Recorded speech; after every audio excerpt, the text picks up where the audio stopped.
CD 20. Pilar Terneira morreu na cadeira de balanço de cipó numa noite de festa, guardando a entrada do seu paraíso. De acordo com a sua última vontade, enterraram-na sem ataúde sentada na cadeira de balanço, que foi descida com cordas por 8 homens num buraco enorme cavado no centro da pista de dança. As mulatas vestidas de preto, pálidas de pranto, improvisaram ofícios de trevas enquanto tiravam os brincos, os broches e os anéis e os iam jogando na fossa, antes que a selassem com uma lápide sem nome nem datas e lhe colocassem por cima uma montanha de camélias amazônicas. Depois de envenenar os animais, fecharam portas e janelas com tijolos e argamassa e se dispersaram pelo mundo com os seus baús de madeira atapetados por dentro com figuras de santos, recortes de revista e retratos de namorados efêmeros, remotos e fantásticos, que cagavam diamantes ou comiam canibais, ou eram coroados como reis de baralho em alto mar. Era o fim. No túmulo de Pilar Terneira, entre salmos e miçangas de putas, apodreciam os escombros do passado, os poucos que restavam depois que o sábio catalão liquidou a livraria e voltou à aldeia mediterrânea onde nascera, derrotado pela saudade de uma primavera teimosa. Ninguém poderia pressentir a sua decisão. Chegara a Macondo durante o esplendor da Companhia Bananeira, fugindo de uma das tantas guerras, e não lhe ocorrera nada mais prático do que instalar aquela livraria de incunábulos e edições originais em vários idiomas, que os clientes casuais folheavam com receio, como se fossem livros de lixeira, enquanto esperavam a vez para que interpretassem os seus sonhos na casa em frente. Esteve metade da vida no abafado fundo da loja, garranchando a sua letra preciosista em tinta violeta e em folhas que arrancava de cadernos escolares, sem que ninguém soubesse ao certo o que escrevia.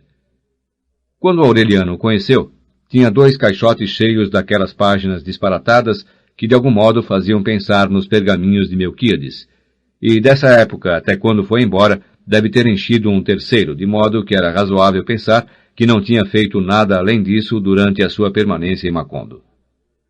As únicas pessoas com quem se relacionou foram os 4 amigos cujos peões e papagaios trocou por livros e os pôs a ler Sêneca e Ovídio quando ainda estavam na escola primária.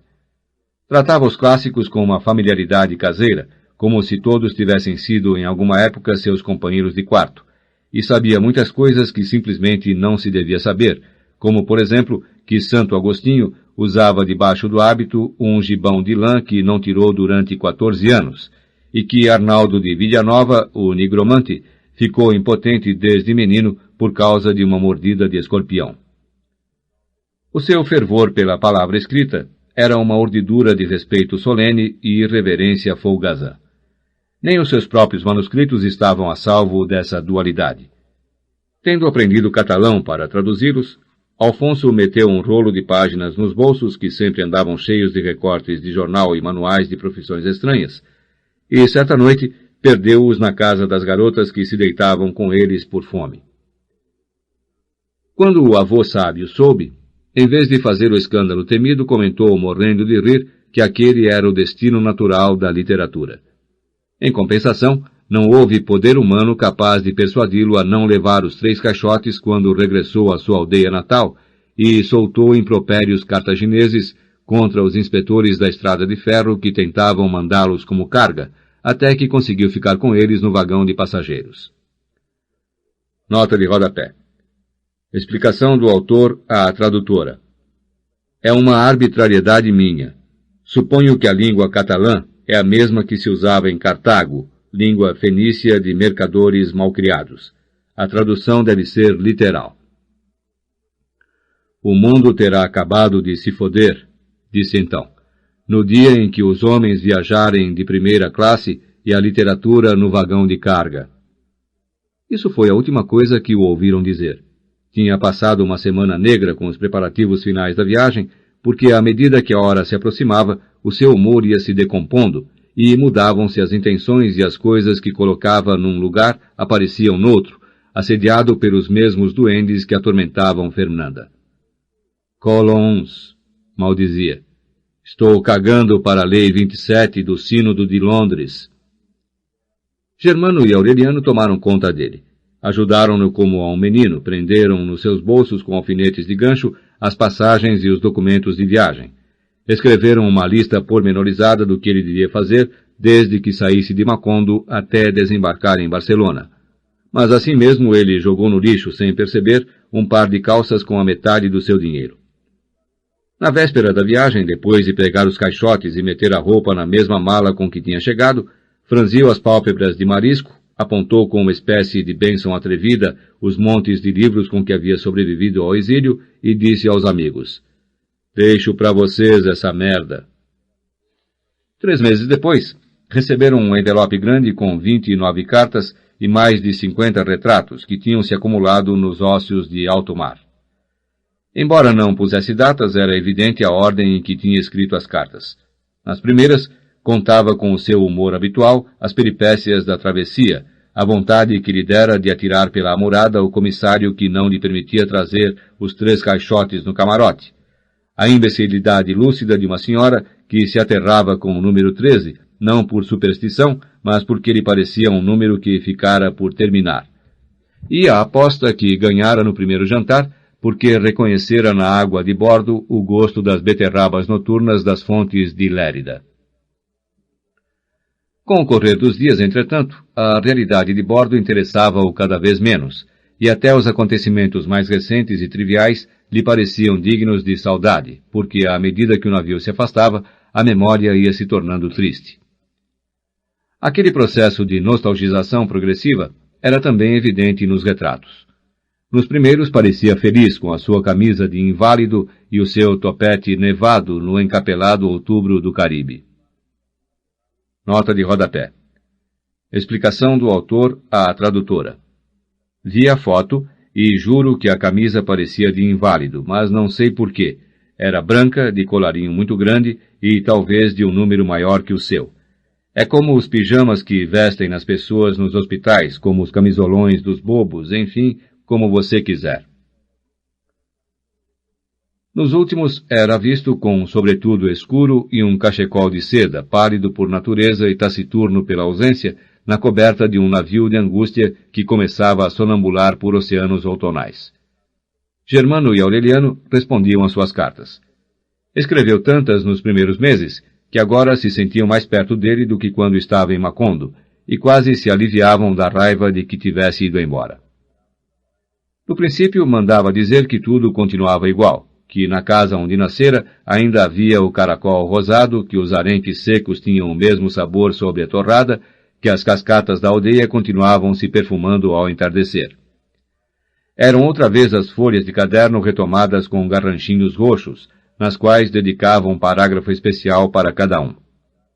Nota de rodapé. Ao empregar garrapatitas moradas, Gabriel Garcia Marques faz um jogo verbal. Garrapatas é carrapato, enquanto que garrapato é garrancho. É interessante notar que para este mesmo significado existe a palavra escarabajo, que quer dizer também escaravelho. Páginas atrás, o autor se referia ao alfabeto sânscrito como aranhinhas e carrapatos. A importância contrapontística existencial dos insetos no romance é facilmente verificável. Basta lembrar as borboletas amarelas de Maurício Babilônia, os escorpiões que rondavam o banho de Meme e de Rebeca, a entomologia de Gaston, as formigas ruivas decisivas neste capítulo final, as sanguessugas que quase matam Úrsula, vide a sua relação com os carrapatos, a mordida de escorpião que deixa Arnaldo e Vila Nova impotente, etc.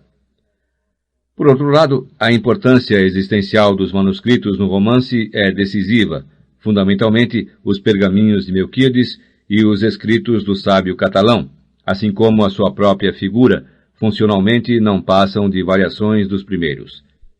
De modo que as garrapatitas moradas de Gabriel Garcia Marques assumem um significado ético na cosmovisão do romance que ultrapassa de longe a mera metáfora sensorial da semelhança de forma expressa pelo equívoco verbal. É a não gratuidade de estilo da expressão intraduzível que nos obriga a esta nota. Nota da tradutora. Entretanto, e embora ele mesmo não parecesse perceber, aquelas cartas de recuperação e estímulo se iam transformando pouco a pouco em pastorais de desengano.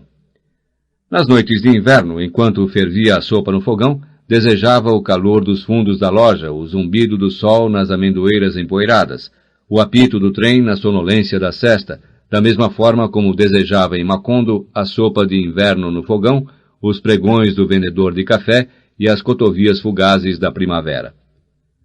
Aturdido por duas saudades colocadas de frente uma para outra como dois espelhos, perdeu o seu maravilhoso sentido de irrealidade, até que terminou por recomendar a todos que fossem embora de Macondo, que esquecessem tudo o que ele ensinara do mundo e do coração humano, que cagassem para Horácio, e que em qualquer lugar em que estivessem se lembrassem sempre de que o passado era mentira, que a memória não tinha caminhos de regresso, que toda a primavera antiga era irrecuperável e que o amor mais desatinado e tenaz não passava de uma verdade efêmera. Álvaro foi o primeiro a seguir o conselho de abandonar Macondo. Vendeu tudo, até a onça cativa que zombava dos transeuntes no quintal da sua casa, e comprou uma passagem eterna num trem que nunca acabava de viajar. Nos cartões postais que mandava das estações intermediárias, descrevia aos gritos as imagens instantâneas que tinha visto pela janela do vagão, e era como ir rasgando em tiras e jogando ao esquecimento o longo poema da fugacidade. Os negros quiméricos nos algodoais da Louisiana, os cavalos alados na grama azul de Kentucky, os amantes gregos no crepúsculo infernal do Arizona, a moça de suéter vermelho que pintava aquarelas nos lagos de Michigan e que lhe deu com os pincéis um adeus que não era de despedida, mas de esperança, porque ela ignorava que estava vendo passar um trem sem regresso. Em seguida foram Alfonso e Germano num sábado, com a ideia de voltar na segunda-feira, e não se soube mais deles. Um ano depois da partida do sábio catalão, o único que restava era Gabriel, ainda vivendo à deriva à mercê da eventual caridade de nigromanta e respondendo aos questionários do concurso de uma revista francesa cujo maior prêmio era uma viagem a Paris. Aureliano, que era quem recebia a assinatura, ajudava-o a encher os formulários, às vezes na sua casa, e quase sempre entre os potes de louça e o cheiro de valeriana da única farmácia que restava em Macondo, onde vivia Mercedes, a sigilosa namorada de Gabriel. Era a última coisa que ia ficando de um passado cujo aniquilamento não se consumava, porque continuava se aniquilando indefinidamente, consumindo-se dentro de si mesmo, se acabando a cada minuto, mas sem acabar de se acabar nunca. O povoado chegara a tais extremos de inatividade, que quando Gabriel ganhou o concurso e foi para Paris com 2 mudas de roupa, um par de sapatos e as obras completas de Rabelais, teve que fazer sinal ao maquinista a fim de que o trem se detivesse para apanhá-lo. A antiga Rua dos Turcos era agora um lugar de abandono, onde os últimos árabes se deixavam levar para a morte pelo costume milenar de se sentar à porta, embora fizesse muitos anos que tinham vendido a última jarda de diagonal e nas vitrinas sombrias só restassem os manequins decapitados. A cidade da Companhia Bananeira, que talvez Patricia Brown tentasse evocar para os netos nas noites de intolerância e pepinos no vinagre de Prattville, Alabama, era uma planície de capim selvagem. O padre ancião, que substituíra o padre Ángel e cujo nome ninguém se deu ao trabalho de averiguar, esperava a piedade de Deus, estendido de papo para o ar numa rede, atormentado pela artrite e pela insônia da dúvida, enquanto os lagartos e as ratazanas disputavam a herança do templo vizinho. Naquele Macondo esquecido até pelos pássaros, onde a poeira e o calor se fizeram tão tenazes que dava trabalho respirar, enclausurados pela solidão e pelo amor e pela solidão do amor, numa casa onde era quase impossível dormir por causa do barulho das formigas ruivas, Aureliano e Amaranta Úrsula eram os únicos seres felizes e os mais felizes sobre a terra. Gaston voltara a Bruxelas. Cansado de esperar o avião, um dia meteu numa maleta as coisas indispensáveis e o arquivo da correspondência, e foi com o propósito de voltar por ar antes de que os seus privilégios fossem cedidos a um grupo de aviadores alemães que tinha apresentado às autoridades provinciais um projeto mais ambicioso que o seu. Desde a tarde do primeiro amor, Aureliano e Amaranta Úrsula tinham continuado a aproveitar os escassos descuidos do esposo, a se amar com ardores amordaçados em encontros ocasionais e quase sempre interrompidos por regressos imprevistos. Mas quando se viram sozinhos na casa, sucumbiram no delírio dos amores atrasados. Era uma paixão insensata, alucinada, que fazia tremerem de pavor na cova os ossos de Fernanda e os mantinha num estado de excitação perpétua. Os gemidos de Amaranta Úrsula, as suas canções agônicas, estalavam do mesmo jeito às 2 da tarde na mesa da sala de jantar e às 2 da madrugada na despensa. O que mais me aborrece, ria, é o tempo enorme que perdemos. No aturdimento da paixão, viu as formigas devastando o jardim, saciando a sua fome pré-histórica nas madeiras da casa, e viu a torrente de lava viva se apoderando outra vez da varanda, mas só se preocupou em combatê-la quando a encontrou no seu quarto. Aureliano abandonou os pergaminhos, não tornou a sair de casa, e respondia de qualquer maneira às cartas do sábio catalão. Perderam o sentido da realidade, a noção de tempo, o ritmo dos hábitos cotidianos. Tornaram a fechar portas e janelas para não demorarem nos trâmites de desnudamento, e andavam pela casa como remédios à bela sempre quis estar, e se espojavam em pelo nos barreiros do quintal, e uma tarde por pouco não se afogaram quando se amavam na caixa d'água. Em pouco tempo fizeram mais estragos que as formigas ruivas. Quebraram os móveis da sala, rasgaram com as suas loucuras a rede que resistira aos tristes amores de acampamento do coronel Aureliano Buendia, e abriram os colchões e os esvaziaram no chão para se sufocar em tempestades de algodão. Embora Aureliano fosse um amante tão feroz como o seu rival, era Amaranta Úrsula quem comandava com seu engenho disparatado e a sua voracidade lírica aquele paraíso de desastres, como se tivesse concentrado no amor a indomável energia que a tataravó consagrara à fabricação de animaizinhos de caramelo. Além disso, enquanto ela cantava de alegria e morria de rir das suas próprias invenções, Aureliano ia se tornando mais absorto e calado, porque a sua paixão era ensimesmada e calcinante.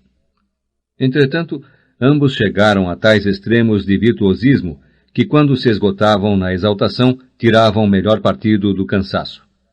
Entregaram-se à idolatria dos corpos, ao descobrir que os tédios do amor tinham possibilidades inexploradas, muito mais ricas que as do desejo. Enquanto ele amaciava com claras de ovo os seios eréteis de Amaranta Úrsula, ou suavizava com gordura de coco os seus músculos elásticos e o seu ventre de pêssego, ela brincava de boneca com a portentosa criatura de Aureliano, e pintava-lhe olhos de palhaço com batom e bigodes de turco com lápis de sobrancelhas, e armava-lhe laços de organza e chapeuzinhos de papel prateado. Uma noite se lambuzaram dos pés à cabeça com pêssegos em cauda, lamberam-se como cães e se amaram como loucos no chão da varanda, e foram acordados por uma torrente de formigas carnívoras que se dispunham a devorá-los vivos. Nas pausas do delírio, Amaranta Úrsula respondia às cartas de Gaston. Sentia-o tão distante e ocupado que o seu regresso lhe parecia impossível. Numa das primeiras cartas, ele contou que na realidade os sócios tinham mandado o aeroplano, mas que uma agência marítima de Bruxelas o embarcara por equívoco com destino a Tanganica, onde o entregaram à dispersa comunidade dos Macondos. Aquela confusão ocasionou tantos contratempos que só a recuperação do aparelho podia demorar 2 anos. Assim, Amaranta Úrsula descartou a possibilidade de um regresso inoportuno. Aureliano, por outro lado, não tinha outro contato com o mundo senão as cartas do sábio catalão e as notícias de Gabriel que recebia através de Mercedes, a farmacêutica silenciosa. No princípio eram contatos reais. Gabriel pedira o reembolso da passagem de volta para ficar em Paris, vendendo os jornais velhos e as garrafas vazias que as camareiras tiravam de um hotel lúgubre da rua Dauphine. Aureliano podia imaginá-lo então com um suéter de gola alta que só tirava quando os terraços de Montparnasse se enchiam de namorados primaveris, e dormindo de dia e escrevendo de noite para enganar a fome, no quarto cheirando a espuma de couve-flor fervida onde haveria de morrer Rocamadour. Entretanto, as notícias se foram fazendo pouco a pouco tão incertas e tão esporádicas e melancólicas as cartas do sábio, que Aureliano se acostumou a pensar neles como Amaranta Úrsula pensava no marido. E ambos ficaram boiando num universo vazio, onde a única realidade cotidiana e eterna era o amor. De repente, como um estampido naquele mundo de inconsciência feliz, chegou a notícia da volta de Gaston. Aureliano e Amaranta Úrsula abriram os olhos, sondaram as almas, se olharam na cara com a mão no coração e compreenderam que estavam tão identificados que preferiam a morte à separação. Então, ela escreveu ao marido uma carta de verdades contraditórias, na qual reiterava o seu amor e as suas ânsias de tornar a vê-lo, ao mesmo tempo que admitia como um desígnio fatal a impossibilidade de viver sem Aureliano. Ao contrário do que ambos esperavam, Gaston mandou uma resposta tranquila, quase paternal, com 2 folhas inteiras consagradas a preveni-los contra as veleidades da paixão e um parágrafo final com votos inequívocos de que fossem tão felizes como ele o tinha sido na sua breve experiência conjugal. Era uma atitude tão imprevista que Amaranta Úrsula se sentiu humilhada diante da ideia de ter proporcionado ao marido o pretexto que ele desejava para abandoná-la à sua sorte.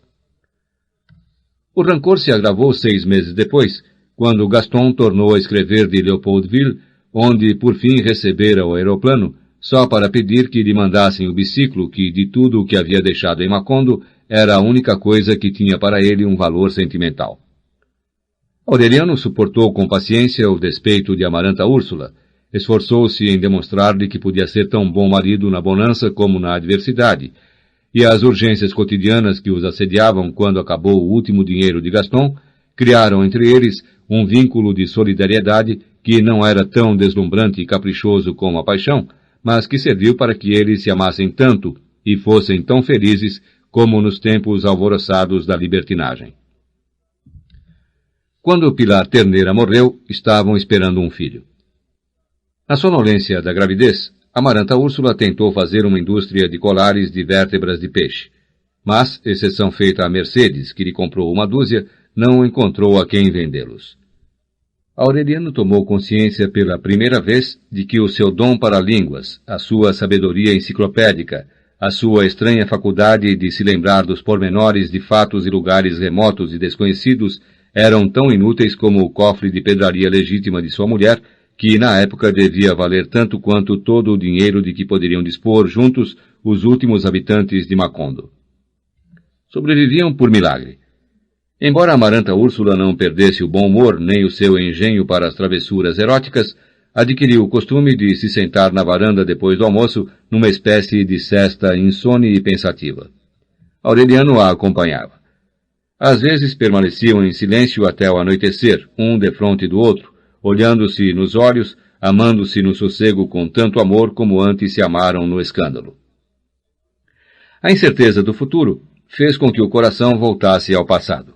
Viram-se a si mesmos no paraíso perdido do dilúvio, patinhando nos charcos do quintal, matando lagartixas para pendurá-las em Úrsula, brincando de enterrá-la viva, e aquelas evocações lhes revelaram a verdade de que tinham sido felizes juntos desde que tinham memória. Aprofundando o passado, Amaranta Úrsula recordou a tarde em que entrou na oficina de ourivesaria e a mãe lhe contou que o pequeno Aureliano não era filho de ninguém, porque tinha sido encontrado boiando numa cestinha. Embora a versão lhes parecesse inverossímil, careciam de informações para substituí-la pela verdadeira. A única coisa de que estavam certos, depois de examinar todas as possibilidades, era de que Fernanda não tinha sido a mãe de Aureliano. Amaranta Úrsula inclinou-se a pensar que era filho de Petra Cotes, de quem só se lembrava de histórias de infâmia, e aquela suposição lhe produziu na alma uma torção de horror. Atormentado pela certeza de que era irmão da sua mulher, Aureliano deu uma fugida até a casa paroquial para procurar nos arquivos sebentos e furados de traças alguma pista certa da sua filiação. A certidão de batismo mais antiga que encontrou foi a de Amaranta Buendia, batizada na adolescência pelo padre Nicanor Reina, na época em que este andava tratando de provar a existência de Deus pela prova do chocolate. Chegou a iludir-se com a possibilidade de ser um dos 17 Aurelianos, cujas certidões de nascimento perseguiu através de 5 tomos, mas as datas de batismo eram remotas demais para a sua idade. Vendo-o perdido em labirintos de sangue, trêmulo de incerteza, o padre artrítico que o observava da rede perguntou-lhe compassivamente qual era o seu nome. Aureliano Buendia, disse ele. Então não se mate de procurar, exclamou o pároco com uma convicção decisiva. Há muitos anos houve por aqui uma rua que se chamava assim, e por essa época o povo tinha o hábito de pôr nos filhos os nomes das ruas. Aureliano tremeu de raiva. Ah, disse, então o senhor também não acredita? Em quê? Que o coronel Aureliano Buendia fez 32 guerras civis e perdeu todas, respondeu Aureliano. Que o exército encurralou e metralhou 3.000 trabalhadores e que levou os cadáveres para jogá-los no mar num trem de 200 vagões. O pároco mediu-o com um olhar de pena. Ai, filho, suspirou. Para mim bastaria estar certo de que você e eu existimos neste momento.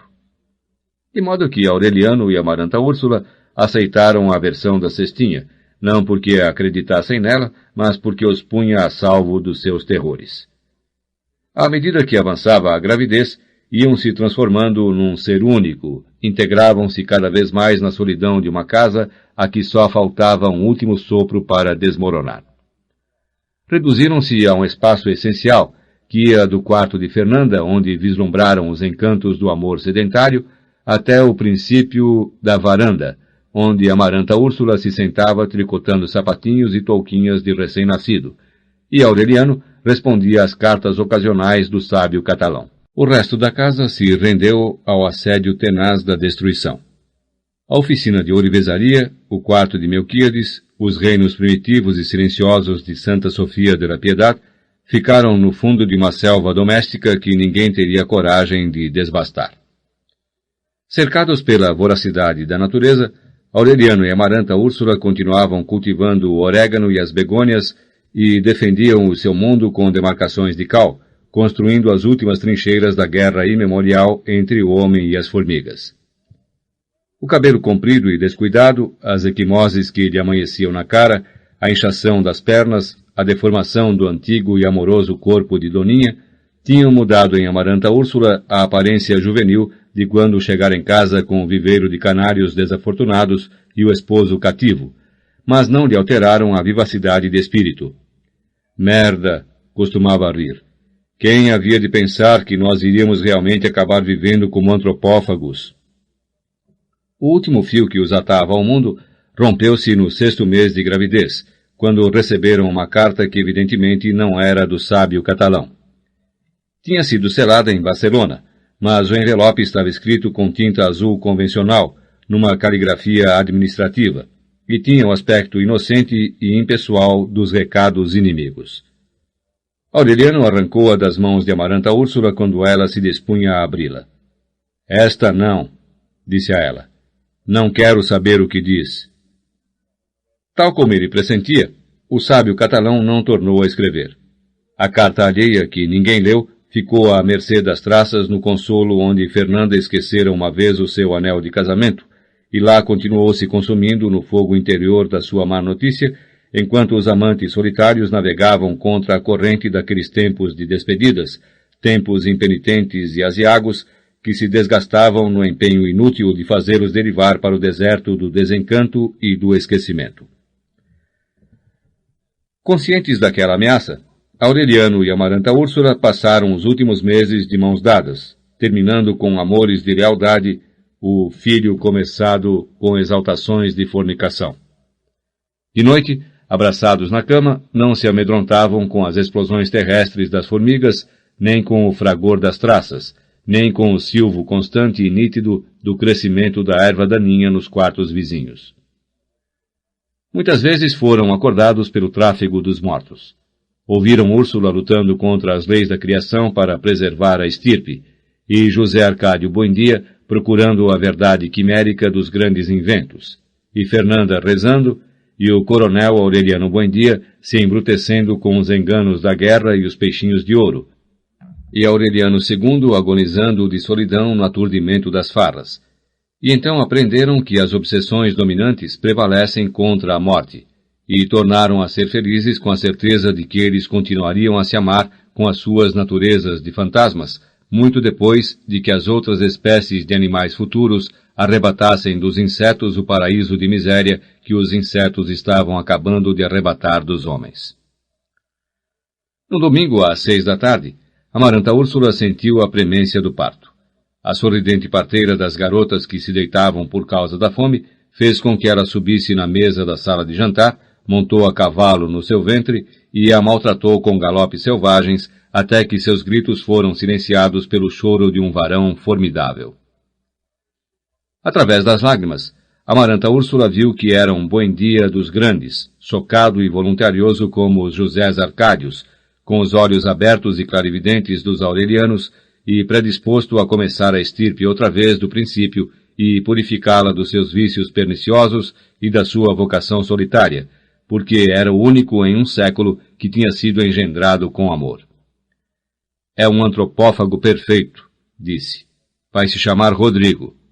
Não, contradisse o marido.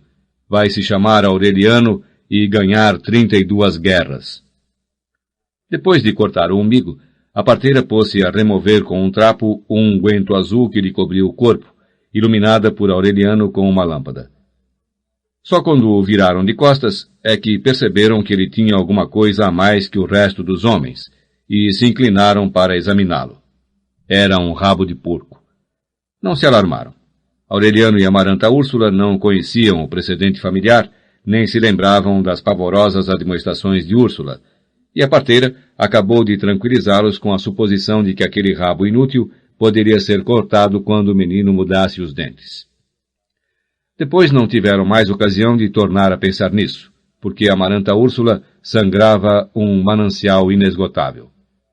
Tentaram socorrê-la com ataduras de teia de aranha e cinza socada, mas era como querer tapar uma fonte com as mãos. Nas primeiras horas, ela fazia esforços para conservar o bom humor.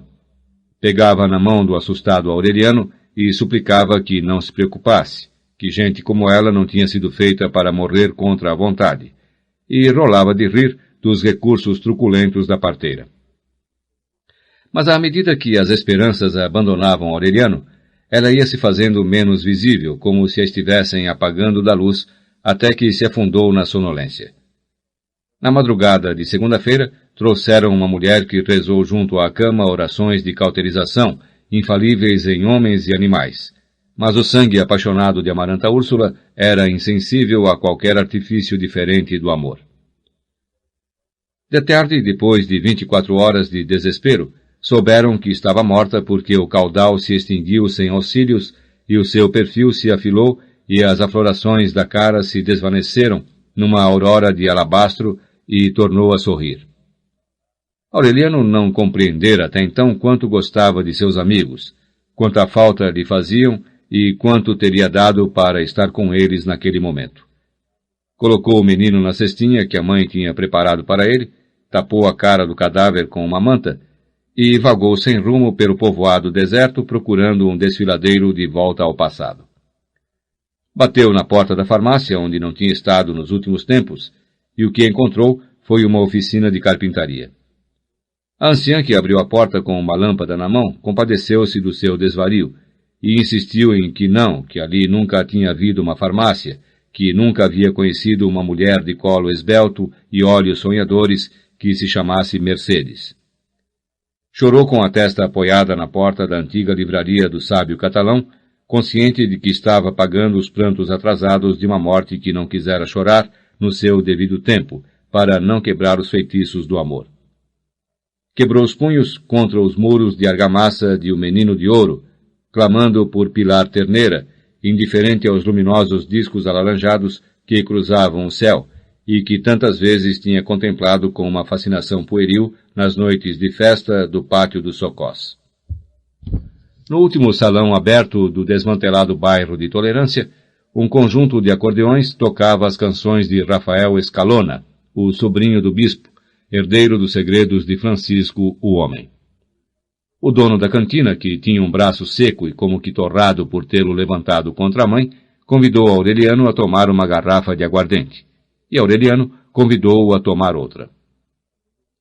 O dono da cantina falou da desgraça do seu braço. Aureliano falou da desgraça do seu coração, seco e como que torrado por havê-lo erguido contra a irmã. Acabaram chorando juntos, e Aureliano sentiu por um momento que a dor tinha terminado. Mas quando tornou a ficar sozinho na última madrugada de Macondo, abriu os braços na metade da praça, disposto a acordar o mundo inteiro, e gritou com toda a sua alma: "Os amigos são os filhos da puta!" Nigromanta resgatou-o de um charco de vômito e lágrimas. Levou-o para o seu quarto, limpou-o, fez com que tomasse uma xícara de caldo. Acreditando que isso o consolava, riscou com um traço de carvão os inumeráveis amores que ele continuava lhe devendo, e evocou voluntariamente as suas tristezas mais solitárias para não deixá-lo sozinho no pranto. Ao amanhecer, depois de um sono ruim e breve, Aureliano recobrou a consciência da sua dor de cabeça. Abriu os olhos e se lembrou da criança. Não a encontrou na cestinha. No primeiro impacto, experimentou uma explosão de alegria, pensando que a Amaranta Úrsula tinha despertado da morte para se ocupar da criança. Mas o cadáver era uma montanha de pedras sob a manta. Consciente de que, ao chegar, tinha encontrado aberta a porta do quarto, Aureliano atravessou a varanda saturada pelos suspiros matinais do orégano e chegou à sala de jantar, onde ainda estavam os escombros do parto. A panela grande, os lençóis ensanguentados, os cestos de cinza e o torcido umbigo da criança numa fralda aberta sobre a mesa, junto à tesoura e ao fio de seda. A ideia de que a parteira voltara por causa do menino no decorrer da noite proporcionou-lhe uma pausa de sossego para pensar. Jogou-se na cadeira de balanço, a mesma em que se sentara Rebeca nos tempos originais da casa, para dar aulas de bordado, e em que Amaranta jogava damas com o coronel Gerineldo Marques, e em que Amaranta Úrsula costurava a roupinha da criança. E naquele relâmpago de lucidez, teve consciência de que era incapaz de aguentar sobre a sua alma o peso esmagador de tanta coisa acontecida. Ferido pelas lanças mortais das tristezas próprias e alheias, admirou a impavidez da teia de aranha nas roseiras mortas, a perseverança do mato, a paciência do ar na radiante manhã de fevereiro. E então viu a criança. Era uma pelanca inchada e ressecada que todas as formigas do mundo iam arrastando trabalhosamente para os seus canais pelo caminho de pedras do jardim. Aureliano não conseguiu se mover. Não porque estivesse paralisado pelo horror, mas porque naquele instante prodigioso revelaram-se as chaves definitivas de Melquíades, e viu a epígrafe dos pergaminhos perfeitamente ordenada no tempo e no espaço dos homens. O primeiro da estirpe está amarrado a uma árvore, e o último está sendo comido pelas formigas. Em nenhum ato da sua vida, Aureliano tinha sido mais lúcido do que quando esqueceu os seus mortos e a dor dos seus mortos, e tornou a pregar as portas e as janelas com as cruzes de Fernanda, para não se deixar perturbar por nenhuma tentação do mundo, porque agora sabia que nos pergaminhos de Melquíades estava escrito o seu destino. Encontrou-os intactos entre as plantas pré-históricas e os charcos fumegantes, e os insetos luminosos que tinham desterrado do quarto qualquer vestígio da passagem dos homens pela terra, e não teve serenidade para levá-los para a luz, mas ali mesmo, de pé, sem a menor dificuldade, como se estivessem escritos em castelhano, sob o brilho deslumbrante do meio-dia, começou a decifrá-los em voz alta. Era a história da família, escrita por Melquíades, inclusive nos detalhes mais triviais, com 100 anos de antecipação. Redigira em sânscrito, que era a sua língua materna, e cifrara os versos pares com o código privado do imperador Augusto e os ímpares com os códigos militares lacedemônios. A proteção final que Aureliano começava a vislumbrar quando se deixou confundir pelo amor de Amaranta Úrsula radicava em Melquíades ter ordenado os fatos não no tempo convencional dos homens, mas concentrando tudo em um século de episódios cotidianos, de modo que todos coexistiram num mesmo instante. Fascinado pela descoberta, Aureliano leu em voz alta, sem saltos, as encíclicas cantadas que o próprio Melquíades fizera Arcádio escutar, e que, na realidade, eram as predições da sua execução. E encontrou anunciado o nascimento da mulher mais bela do mundo que estava subindo ao céu de corpo e alma, e conheceu a origem de 2 gêmeos póstumos que renunciavam a decifrar os pergaminhos, não só por incapacidade e inconstância, mas porque as suas tentativas eram prematuras. Neste ponto, impaciente por conhecer a sua própria origem, Aureliano deu um salto. Então começou o vento, fraco, incipiente, cheio de vozes do passado, de murmúrios de gerânios antigos, de suspiros de desenganos anteriores às nostalgias mais persistentes. Não o percebeu porque, naquele momento, estava descobrindo os primeiros indícios do seu ser, num avô concupiscente que se deixava arrastar pela frivolidade através de um ermo alucinado em busca de uma mulher formosa a quem não faria feliz. Aureliano o reconheceu, perseguiu os caminhos ocultos da sua descendência e encontrou o instante da sua própria concepção entre os escorpiões e as borboletas amarelas de um banheiro crepuscular, onde um operário saciava sua luxúria com uma mulher que se entregava a ele por rebeldia.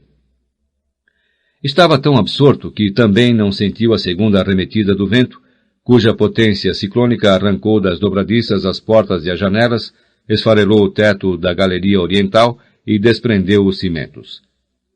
Só então descobriu que Amaranta Úrsula não era sua irmã, mas sua tia, e que Francis Drake tinha assaltado Riohacha só para que eles pudessem se perseguir pelos labirintos mais intrincados do sangue, até engendrar o animal mitológico que haveria de pôr fim à estirpe.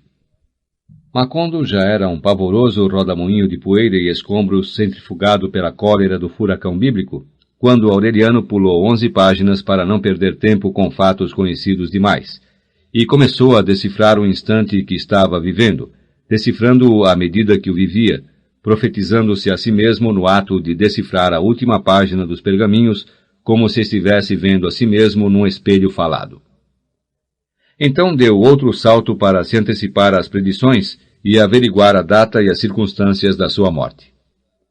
Entretanto, antes de chegar ao verso final, já tinha compreendido que não sairia nunca daquele quarto, pois estava previsto que a cidade dos espelhos, ou das miragens, seria arrasada pelo vento e desterrada da memória dos homens no instante em que Aureliano Babilônia acabasse de decifrar os pergaminhos, e que tudo o que estava escrito neles era irrepetível, desde sempre, e por todo o sempre, porque as estirpes condenadas a 100 anos de solidão não tinham uma segunda oportunidade sobre a terra.